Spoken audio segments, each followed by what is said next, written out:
Hello, Polly. Today is Monday, March 2nd, 2020. And InFocus starts right now.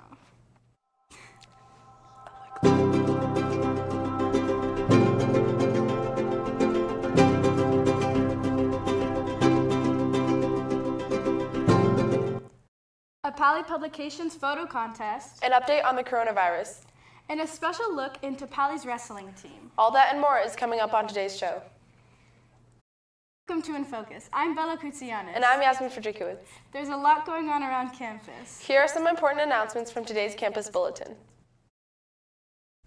CARA, a local nonprofit in Palo Alto, is looking for 2 to 5 volunteers to help clean the space they use to hold grief group for families. The volunteering will include organizing crafts and bins, wiping down surfaces, and reorganizing furniture. It will take place tomorrow from 4 to 6 p.m. at All Saints Episcopal Church in downtown Palo Alto.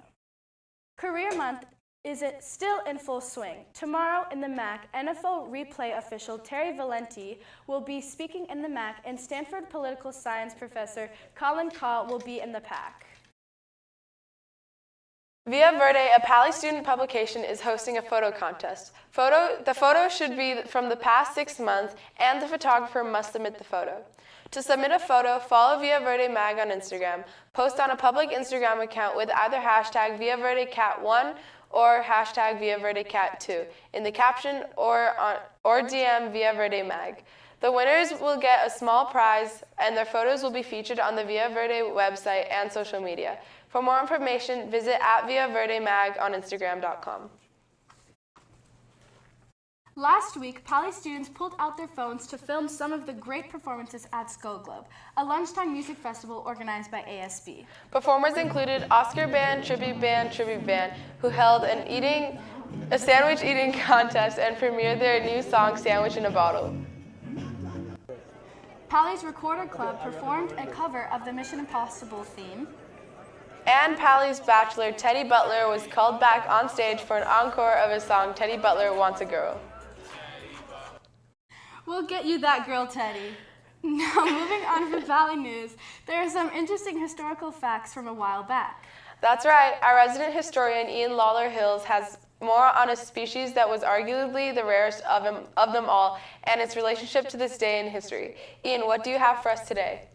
Well, Yasmin and Bella, on this day in 2011, researchers from the United States Fish and Wildlife Service declared that the eastern cougar was officially extinct since there were no breeding populations left in that part of the country. In the 80 years since the last confirmed sighting of an eastern cougar, there have been some who say they have seen them, but the FWS says these cougars are most likely escapees from zoos and private collections, or are western cougars expanding their range eastward. And some wildlife officials think this declaration was a good thing. They say it means that states that have been prevented for decades from reintroducing western cougars should now be allowed to do so, thus restoring balance in these states' ecosystems.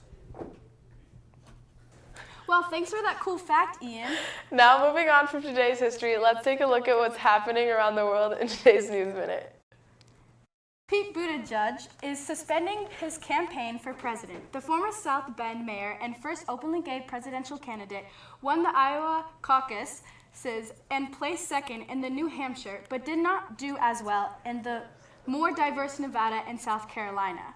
Billionaire Tom Steyer and Senator Amy Klobuchar also dropped out of the race, with Senator Klobuchar planning to endorse former Vice President Joe Biden in the 2020 bid for president.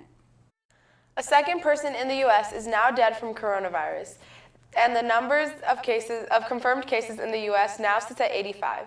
Both people who died from coronavirus lived in King County, Washington, and caught the virus from person-to-person spread. Meanwhile, New York has announced its first case, and 3 more infected patients have been identified in Santa Clara County. Last week, a parent of 2 PAUSD students was exposed to the virus, prompting both students to be sent home. The 2 students will remain in quarantine for 14 days. Over the weekend, PAUSD custodians were tasked with sanitizing any surface that could be touched to minimize chances of the virus spreading. As of now, schools will remain open, but a plan is being created should schools close.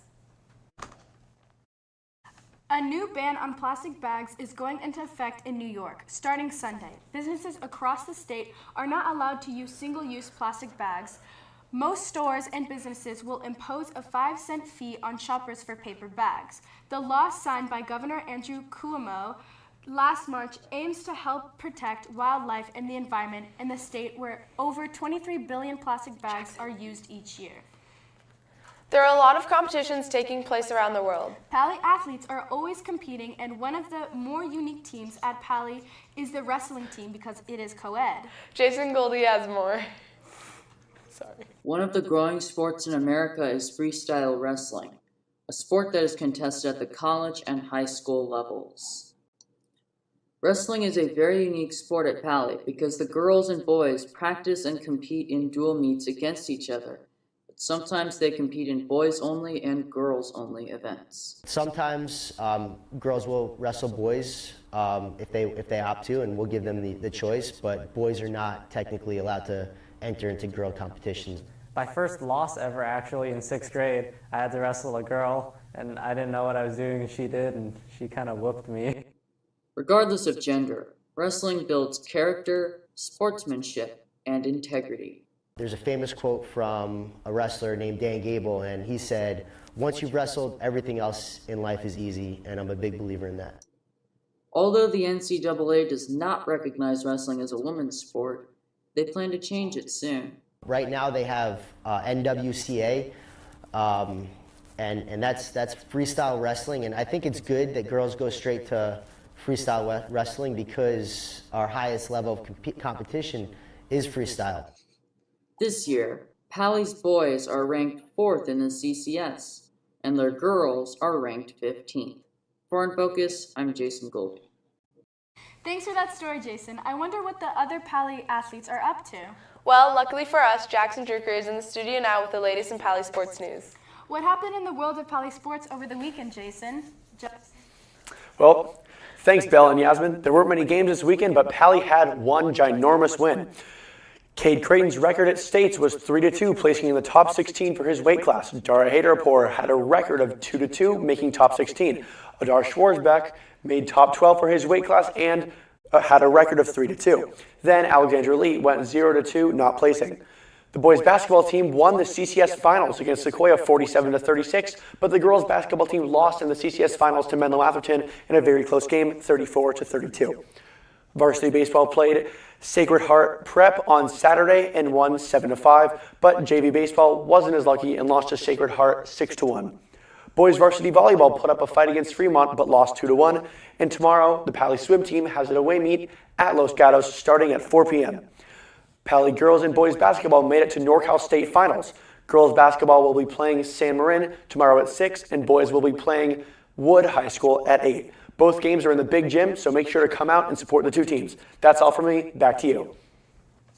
Well, that does it for today's episode. Be sure to visit the website to check out the old episodes, check the bulletin, or send us an email. Until next time, have a great day, Pali.